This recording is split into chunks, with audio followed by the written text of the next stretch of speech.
Agar sizlarni sahna orti ishlaringlarni uni telefoniga yozib olsam, ular men bilan birga hamkorlik qilishar ekan. Kechirasizlar degan umiddaman. Sizlarda ko'proq obunachi bo'lgani uchun sizlarni aldagandim. Lekin Hobinni kanalini yorqin kelajak kutib turibdi.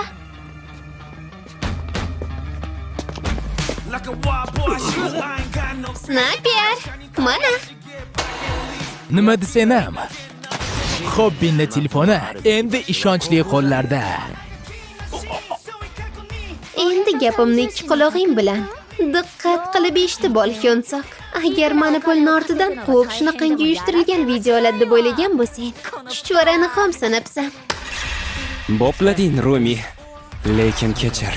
Sani gaplaringam efirga ketib qoldi. Nima rostmi? Qo'llaringdan faqatgina shunaqa sahnalashtirilgan soxta videolar olish keladimi?